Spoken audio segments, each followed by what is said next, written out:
अपनी बात कही और गोविंद मेघवाल जी तो पूरी तरह मैं समझता हूँ कि बहुत ही शानदार भाषण दिया, उसके लिए उनको बधाई आप सबकी होती है। हम सबकी भावनाओं को उन्होंने बता दिया, हम लोगों का होने का। मैं तो कहना चाहूंगा कि बीकानेर संभाग हमेशा बहुत मजबूत रहा है कांग्रेस का। कांग्रेस का इतिहास बहुत शानदार, कुर्बानी का, बलिदान का त्याग कर। इसको आपको गर्व होना चाहिए कि तिरंगा झंडा लेके बैठे हम लोग। इसका एक अलग महत्व है। ये कोई मामूली बात नहीं कि आप तिरंगा झंडा लेके बैठने वाले हकदार हो आप लोग। इसने अंग्रेजों के वक्त में गोलियां खाई, लाठियां खाई, फांसी के फंदे में चढ़े और महात्मा गांधी की रहनुमाई में आजाद हुआ। पंडित नेहरू, सरदार पटेल, मौलाना अबुल कलाम आजाद, डॉक्टर अम्बेडकर संविधान, तो आप उस यात्रा के साक्षी और भागीदार। जब हमने शुरुआत करी क्या था उस वक्त में, आप लोगों को तो मालूम है कि लोग गुजर गए। भाई क्या कर रहा है? आपको मालूम है कि किस प्रकार से बिजली क्या होती है, लोगों ने मालूम था। बिजली क्या होती है, बिजली क्या होती है नहीं मालूम था लोगों को जब मुल्क आजाद हुआ। 13 मेगावाट बिजली थी खाली, राजा महाराजाओं के महलों में टिमटिमाती थी खाली, और वो भी जनरेटर से। वहां से शुरुआत करी। कहने बड़ा आसान है, कांग्रेस ने क्या क्या 50 साल में क्या किया। क्या था? सड़कें थी, पानी था, बिजली थी, शिक्षा थी, स्वास्थ्य सेवाएं थी, कुछ नहीं था। पंडित नेहरू की सोच थी, दूरदृष्टि थी। किसानों के लिए बड़े बड़े बांध बना दिए, बिजली के बनाने लग गए, कल कारखाने खोल दिए जिससे कि हमें डिपेंड नहीं रहना पड़े दूसरे मुल्कों पर। और उसका परिणाम था तो आत्मनिर्भर बने। पाकिस्तान जो है दुर्गति हुई है, बार बार सैनिकों का शासन होता है, लोकतंत्र के नाम की चीज नहीं हुआ। हमारे 70 साल में लगातार हमारी विदेश नीति हो, हमारी शिक्षा नीति हो, स्वास्थ्य नीति हो। उस जमाने में IIT IIM खोल गया, ICR खोल गए, कृषि के रिसर्च कैसे हो, हर तरह की संस्थाएं जो मानवीय संस्था है दुनिया की, कई संस्था खोलने लगे। वो पंडित नेहरू की दूरदृष्टि थी। और आज पंडित नेहरू को, इंदिरा गांधी को पूछो, इंदिरा गांधी ने पाकिस्तान 2 टुकड़े कर दिए, 90,000 सैनिकों को, उनके अधिकारियों को, जनरल कर्नल जितने थे पाकिस्तान के, उन सबको अरेस्ट करके हिंदुस्तान ले आया गया। अमेरिका देखता रह गया। आज तो मोदी जी ट्रम्प साहब के बारे में 2 शब्द बोलते हुए इनकार करते, बोलते नहीं। राहुल गांधी ने पूछा था, ये तो कदों ट्रम्प साहब बार बार 30 बार कह रहे हैं मैंने स्वीट फायर करवाया, आप खंडन कर दो, झूठ बोल रहे हैं। मतलब इंदिरा गांधी थी, राष्ट्रपति निक्सन थे, वो टेलीफोन नहीं उठाया, तो आपने बेटा भेज दिया युद्ध लड़ने के लिए, परवाह नहीं करी। और हमारी फौजों ने इसको आजाद करा। वो जमाने में हमने देखा। मैं तो खुद बचपन में गया था वहाँ शरणार्थियों की सेवा करने के लिए। 1 करोड़ शरणार्थी आ गए थे बांग्लादेश से, हिंदुस्तान के बॉर्डर पर, बांग्लादेश के अंदर। हम लोग छात्र थे उसमें, वो शीर मुझे आज भी याद है। इंदिरा गांधी ने खालिस्तानी बनने दिया, कितना आतंक था खालिस्तानियों का। किस प्रकार से लोग रोज 50 लोग 60 लोग वो सब हिंदू थे मारे जाते थे। ये कहा चले गए उस वक्त में। इंदिरा गांधी ने फैसला किया और उसका परिणाम भुगता। इंदिरा गांधी का सीना छलनी कर दिया प्रधानमंत्री पद पर रहते हो। और सरदार बहन सिंह जी आए मुख्यमंत्री, पूरी तरह नेस्तनाबूद कर दिया आतंकवाद को, शांति विकास। कहाँ मुकाबला करेंगे हमारे ये लोग। राजीव गांधी ने आपके सामने पंचायतों को नगर पालिका अधिकार दिया, महिला सरपंच बनती है, SC के ST के OBC के लोग सरपंच प्रधान प्रमुख बनते हैं।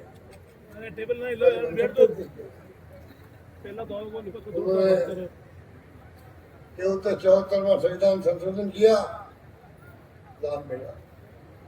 18 साल के नौजवान को अधिकार दे दिया वोट देने का, नौजवानों को।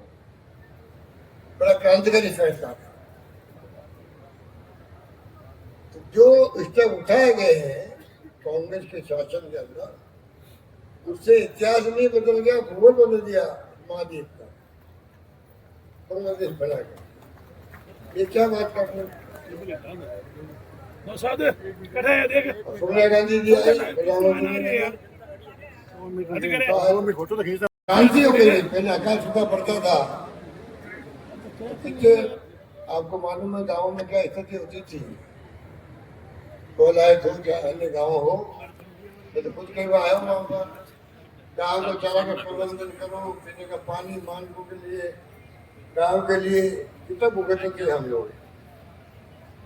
क्या वो जमाना देखा था हम लोगों ने। नरेगा आने के बाद में कम से कम रोजगार के लिए चिंता नहीं रहती है। 2 पैसा जेब में आ रहा है।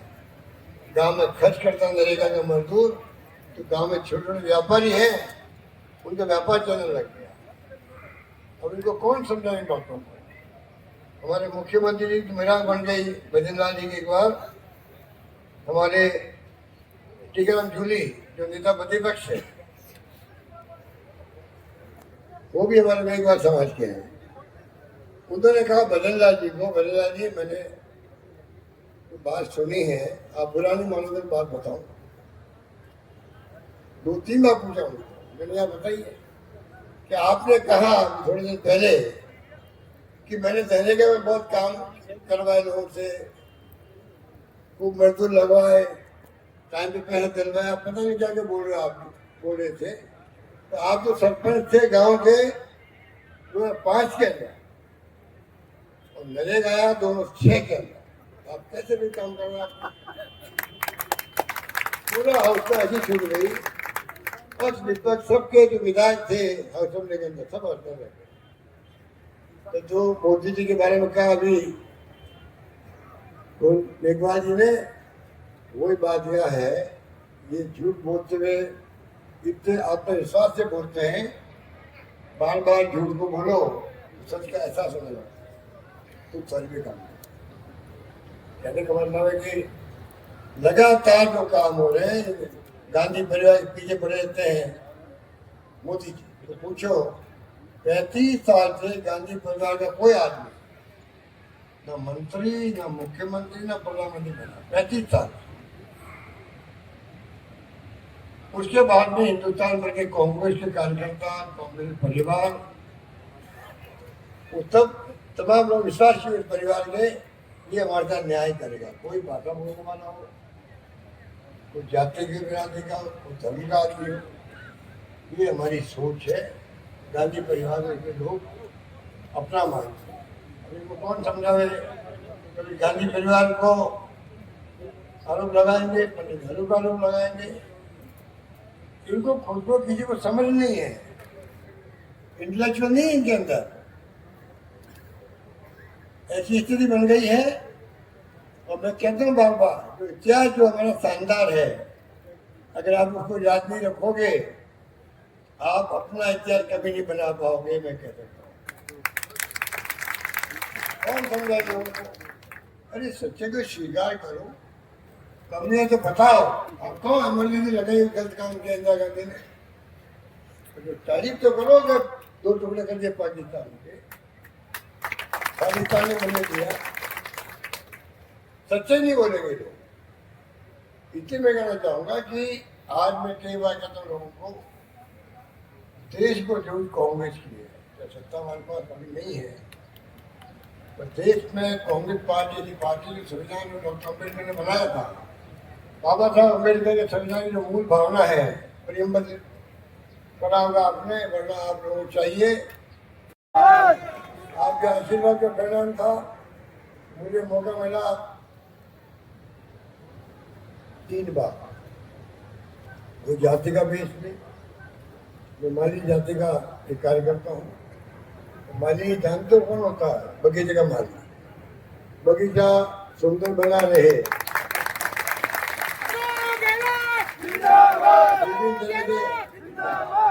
विभिन्न तरह के उसमें फूल पत्ते होती है, पेड़ होते हैं। माली अगर ढंग से सींचता उसको, अच्छे बीज समय पर खाद देता है, तो शानदार बगीचा में वो खूबसूरत बन जाता है, विभिन्न फूलों का। तो मैंने वही काम किया। मुझे आपको सौंपा, रास्ता 3 बार, कम नहीं होता, 3 बार बहुत होता है।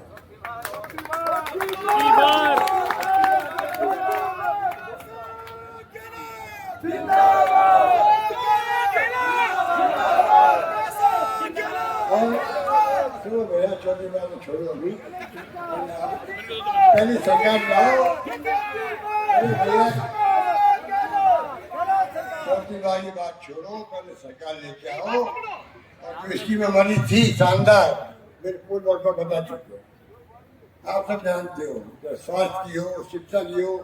अब हमने इंग्लिश स्कूलों खोली। क्यों बोली? मैं खुद इंग्लिश के खिलाफ था बचपन के अंदर। इंग्लिश क्या कहना, अब समय बदल गया है। राजीव गांधी का सपना था 21st सेंचुरी का, आज देखिए मोबाइल फोन, इंटरनेट। अब ये मीटिंग चल रही है यहाँ पर अमेरिका में, 7 समुद्र पार, इंग्लैंड में, बम्बई में, चेन्नई में, कई जगह पे आज देख सकता है कि मीटिंग चलती है।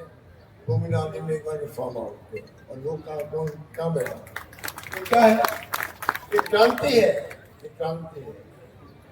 इसलिए जब क्रांति हुई है, उसके अकॉर्डिंग तो हमारे बच्चों को ट्राई करना पड़ेगा, और बिना इंग्लिश के हो नहीं सकता। राजस्थान सरकार ने विरोध किया। दोतारा जी हमारे शिक्षा मंत्री थे उस वक्त में। राजस्थान का 8.5 लाख बच्चे पढ़ रहे हैं, बात महंगी 50,000 1 लाख के तक। इसलिए मैंने कहा आपको, जो फैसला हमने उठाए, कदम उठाए, उसका बड़ा इम्पैक्ट पड़ा। आज लोग याद करके गाँव गाँव हमारी स्कीमों को, और आप लोग भी, मैं समझता हूँ कि आपका एहसास है, राजस्थान बनने ऐसा माहौल बन गया। नई सरकार ऐसी निकम्मी नाकाम साबित हुई है, हमारी स्कीमों को कमजोर कर रहे हैं, दवाएं मिलती नहीं है, ऑपरेशन नहीं हो पा रहे हैं। और 25 लाख का बीमा कागजों में आज भी है, 5 लाख का नहीं हुआ है, पर कागजों में है। इलाज नहीं मिल पा लोगों को, तकलीफ हुई है। इसलिए मैं आप सुनिए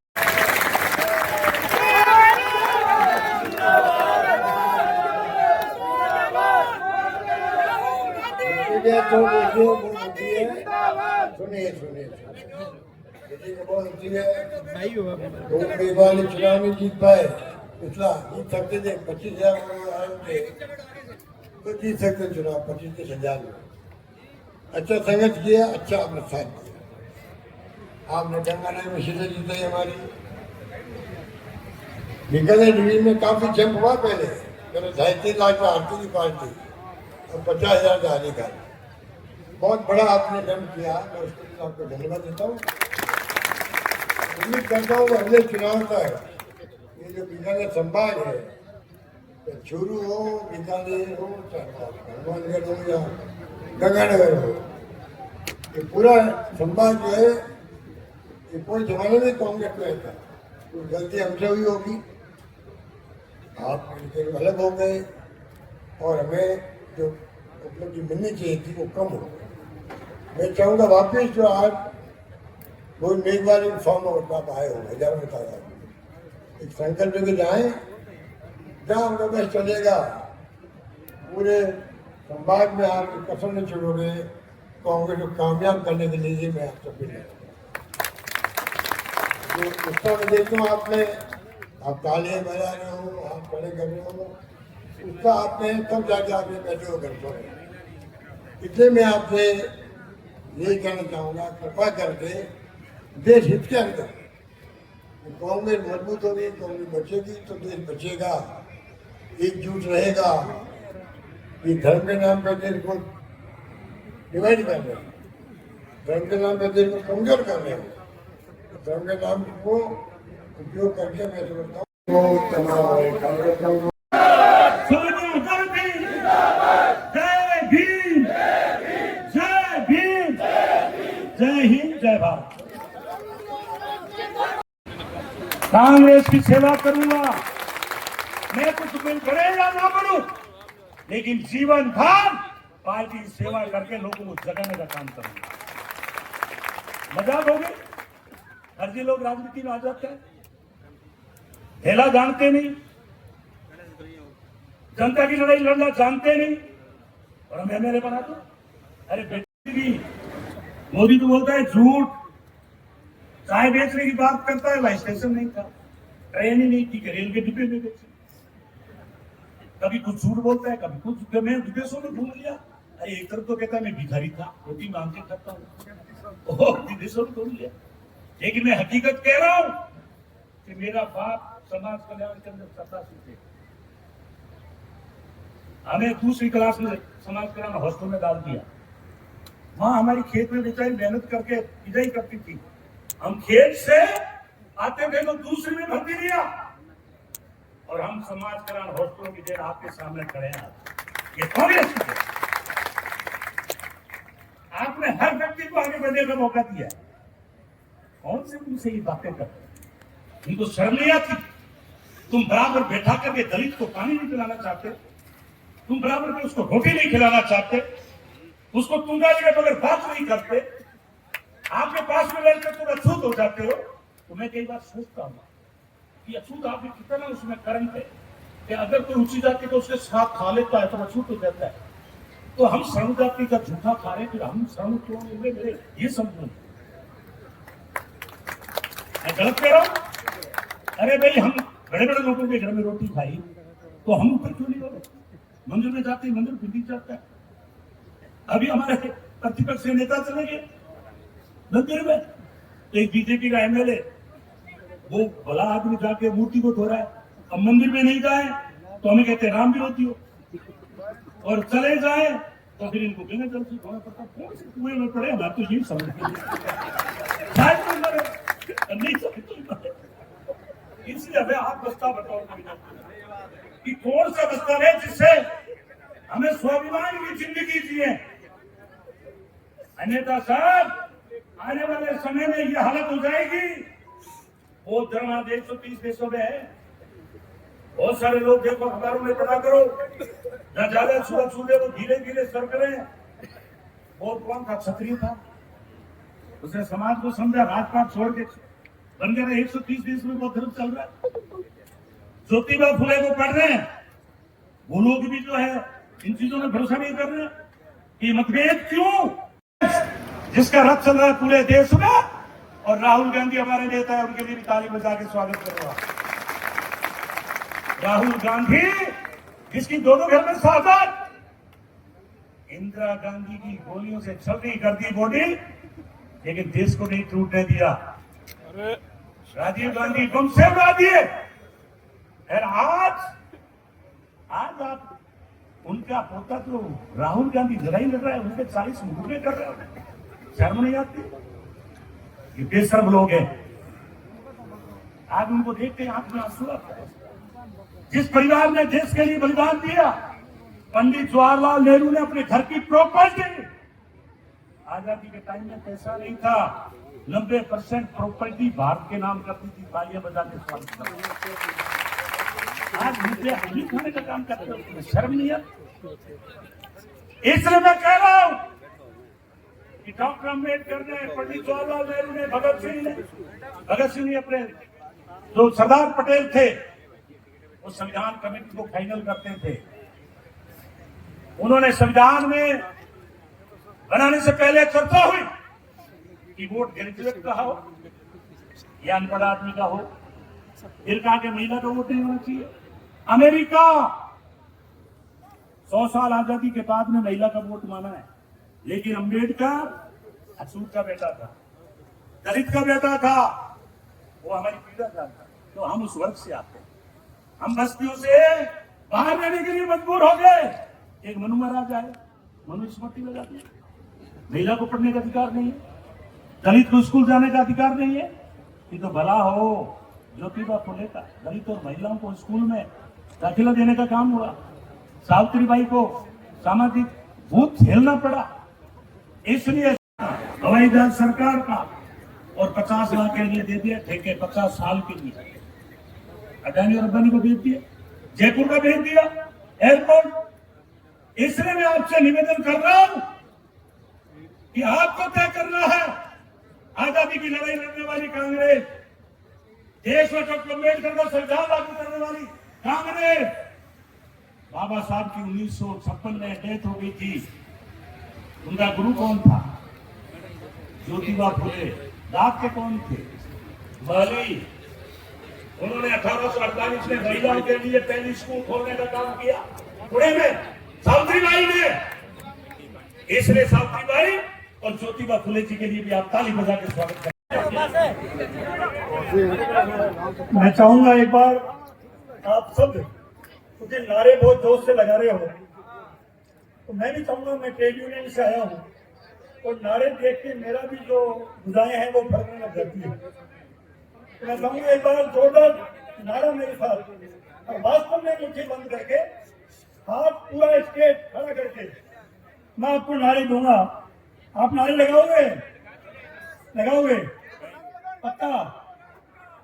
तो मैं शुरुआत कर रहा हूँ मेरे को, और सबके हाथ खड़े होने चाहिए। गहलोत साहब का आपको देख के, आपको मतलब जो इन्होंने अच्छे काम किए हैं और राजस्थान की जनता याद कर रही है, वास्तव में इस बात का आप नारे लगाओगे और ये दिखाओगे तो आपको और जोश आएगा, और ये राजस्थान में लगातार आपकी मांग पे घूमते रहेंगे।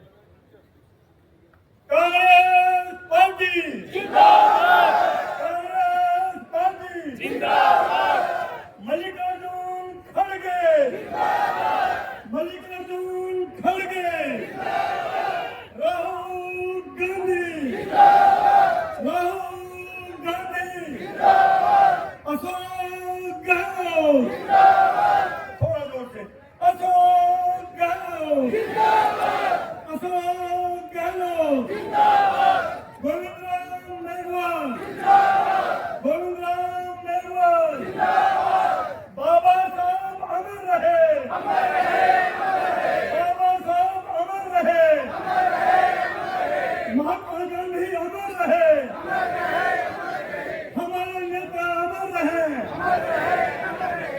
बहुत बहुत धन्यवाद।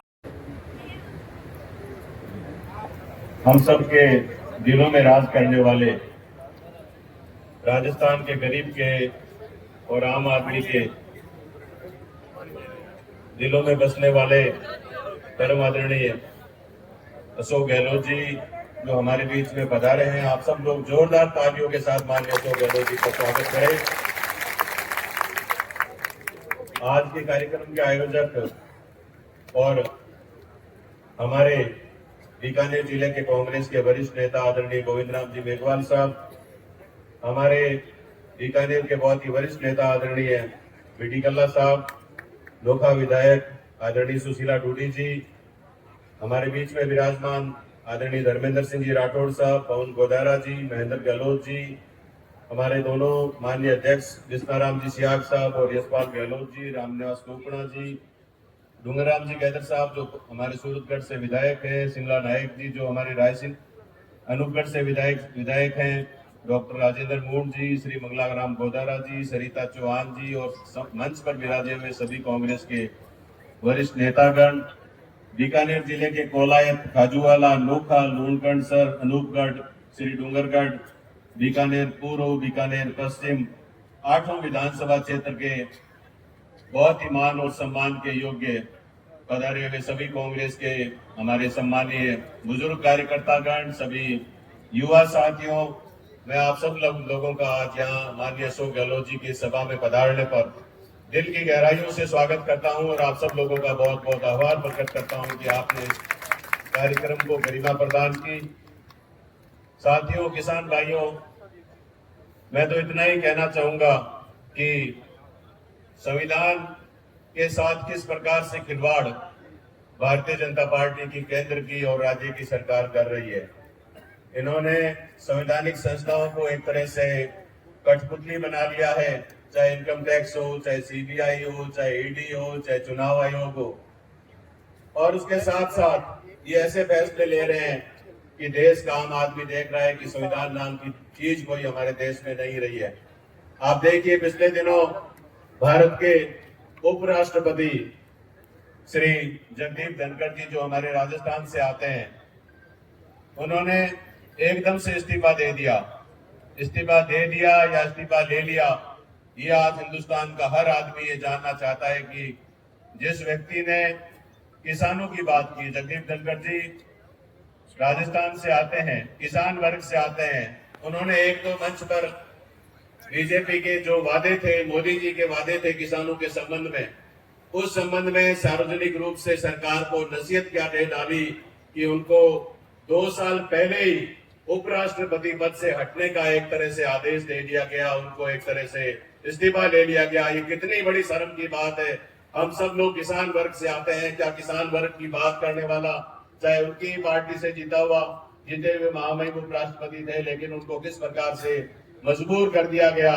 ये एक संविधान के साथ बहुत बड़ा एक तरह से क्रूर, मैं कह सकता हूं कि एक घटनाक्रम था। हम राजस्थान की बात करें, हम सब किसान लोग हैं, बीकानेर जिले के आप सभी क्षेत्रों से आए हुए लोग हैं। यहाँ पर माननीय गहलोत साहब मतलब लाखों की संख्या में, यहाँ 25,000 तो खाली डूंगरगढ़ में कृषि हुए हैं। और बीकानेर जिले के अलग अलग ग्रामीण क्षेत्रों की बात करें तो हम मैं बताना चाहूंगा कि करीब 70-75 हजार कृषि कनेक्शन बीकानेर जिले में दिए हुए हैं और किसान खेती कर रहे हैं। आज बिजली की जो हालात है वो बहुत खराब है मुख्यमंत्री महोदय। पिछली जो फसलें थी किसानों की, वो बिजली की कम आपूर्ति होने की वजह से बर्बाद हो गई है। 6 घंटे बिजली देने की बात थी, लेकिन 2 घंटे भी बिजली नहीं मिल पा रही है। और वोल्टेज तो एक तरह से बहुत ही कम वोल्टेज मिल रहा है। किसानों की जो मोटरें हैं वो चल रही है। आज सारे किसान साक्षी है, मैं क्या गलत कह रहा हूँ? आप सब लोग किसान भाई बैठे हैं, बिजली की स्थिति कैसी है? बहुत खराब है। सभी लोग हाथ खड़ा करके कह रहे हैं। माननीय मुख्यमंत्री महोदय, मैं बताना चाहूंगा कि घरेलू उपभोक्ताओं के कनेक्शन ये काट रहे हैं बकाया वसूली के नाम पर। किसानों के खेत का ट्रांसफार्मर ये उतार कर लेकर जा रहे हैं। इनमें संवेदना नाम की कोई चीज नहीं है। किसान जिसने एक बिजली का कनेक्शन लिया हर साल लाखों रुपए बिजली का बिल भरता है, लेकिन जिस किसान का भी थोड़ा बिजली का बिल बाकी रह गया तो इनकी विजिलेंस की टीमें आती है और किसान का सीधा पुलिस को साथ लेकर के जाते हैं और किसान के खेत से ट्रांसफार्मर उतार करके उसका कनेक्शन काट रहे हैं। किसानों के साथ मैं समझता हूं कि इतना बुरा समय पिछले 15-20 सालों में कैसा समय कभी नहीं आया। घरेलू कनेक्शन भी बुरी तरह से काट रहे हैं। लोगों के घर में अंधेरा करने का काम ये लोग कर रहे हैं। आपने फ्री बिजली किसानों को 2000 यूनिट दी, आपने घरेलू उपभोक्ताओं को 100 यूनिट फ्री बिजली देने का काम किया, लेकिन ये तमाम आपकी योजनाओं को धीरे धीरे बंद करते जा रहे हैं। भजनलाल जी, अनुसूचित जाति के लोग यहाँ बड़ी संख्या में आए हुए हैं। माननीय मुख्यमंत्री महोदय, मैं बताना चाहूंगा कि एससी के श्रेणी के जो किसान हैं उनको अप्लाई करते ही तुरंत कृषि कनेक्शन मिलता है, लेकिन मुख्यमंत्री महोदय आपके समय में जो जिन एससी के किसानों ने बिजली कृषि कनेक्शन के लिए अप्लाई किया था, आज 1.5 साल में उनको एक भी कृषि का कनेक्शन नहीं मिला है। ये हजारों की संख्या में सैकड़ों किसान यहाँ आए हुए बैठे हैं। मैं बताना चाहूंगा कि चाहे स्मार्ट मीटर की बात हो, स्मार्ट मीटर के नाम पर भी ये किसानों के साथ बहुत बड़ा छलावा करने जा रहे हैं। कांग्रेस पार्टी इसका विरोध कर रही है। मैं माननीय मुख्यमंत्री जी आपको धन्यवाद देना चाहूंगा। नरेगा, आपने तो शहरी नरेगा चलाई, गांव में नरेगा के माध्यम से आपने रोजगार दिया। शहरों में आपने नरेगा चला करके शहरी जो गरीब लोग हैं उनको रोजगार देने का काम किया, लेकिन पिछले 1.5 साल में गाँव में हो चाहे शहर हो, कहीं भी नरेगा नहीं चल रही है। जहाँ लाखों लोग नरेगा के माध्यम से बीकानेर जिले में रोजगार प्राप्त करते थे, आज स्थिति यह है कि हजारों में वो संख्या आ गई है। सर मैं आपसे इतना ही निवेदन करना चाहूंगा कि सिर्फ एक आपके आने की खबर सुन करके और गोविंद राम जी के आह्वान पर हम सब लोगों ने जब गांव के लोगों से बात की तो ये लोग मतलब अपने अपने साधनों से आए हैं, एक भी साधन हमने इनको नहीं दिया, लेकिन आज देखिए 10,000 से भी ज्यादा लोग यहाँ आए हैं। मेरा तो आप सब लोगों से निवेदन है, माननीय मुख्यमंत्री जी से कहना चाहूंगा कि ये सरकार सिर्फ और सिर्फ माननीय अशोक गहलोत जी की योजनाओं को बंद करने का काम कर रही है। साथियों, किसान भाइयों, मेरा तो आपसे इतना ही निवेदन है कि 1.5 साल पहले जो कुछ भी हुआ ठीक है, वो जो होना था हो गया। गहलोत साहब ने खूब काम किया लेकिन परिणाम उल्टा आया और उसका आज हम खामियाजा भुगत रहे हैं। मैं आप सब लोगों से निवेदन करना चाहूंगा कि आने वाले समय में पंचायतों के चुनाव है, हम सब लोग आज ये संकल्प लेकर के जाएं कि पंचायती राज के और नगर निगम के चुनाव में कांग्रेस पार्टी को एक तरफा जिताएंगे और बीजेपी को ये सबक सिखाएंगे कि राजस्थान में आम आदमी के साथ कुठाराघात आपने किया है, उसका ये एक ट्रेलर है।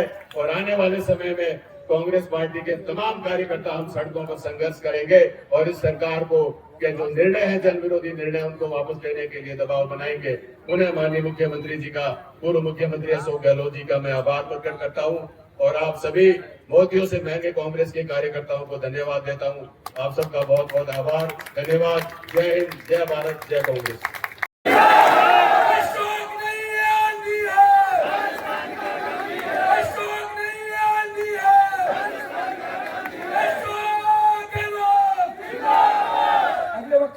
करता है वो एक एक वोट हमें कांग्रेस पार्टी के साथ जोड़ना है अगर आपने अपने बच्चों का भविष्य सुरक्षित करना है, क्योंकि संविधान को किस तरह से खतरे में है लगातार हम देख रहे हैं और हमारी संवैधानिक संस्थाओं का जिस तरह से दुरुपयोग कर रहे हैं। अगर आप जीते और उम्मीद करते हो कि आने वाले वक्त में जो नगर निकाय के चुनाव है, चाहे नगर पालिका के चुनाव है, एकजुट होते हुए हमें हमारे नगर में जो पंचायत समितियों के प्रधान है, चाहे चेयरमैन है, वो हमने पूरी ताकत के साथ हमारी कांग्रेस पार्टी को मजबूत करना है और हमारे माननीय मुख्यमंत्री गहलोत जी की हाथ मजबूत करना है। एक बात मैं आपको कहना चाहती हूँ, बहुत से मुख्यमंत्री आए, बहुत सी कार्य योजनाएं बढ़ी, लेकिन निधि कार्य के अंदर जनता के हित से संबंधित जो योजनाएं माननीय मुख्यमंत्री गहलोत साहब लेके आए, ना तो कोई मुख्यमंत्री ला सकता है, ना उनको चला सकता है। और मैं विशेष तौर पर जो विधानसभा सातों हमारी आती है, आपके कार्यकाल में आपने कभी बजट की कमी नहीं रखी। मुख्यमंत्री साहब ने हमेशा एक बात कही कि आप मांगते मांगते थक जाओगे, मैं देते देते आपको कभी नहीं थकूंगा। उसका परिणाम ये था कि मैं बात करूं अगर खाजूवाला विधानसभा की, तो हर 10 किलोमीटर में सीनियर सेकेंडरी हाई स्कूल, अगर आप खाजूवाला से बीकानेर रोड पे रवाना होंगे तो हर 10 किलोमीटर में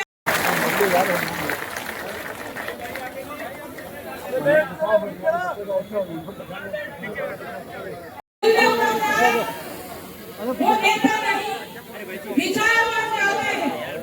ऐसे ही राजस्थान के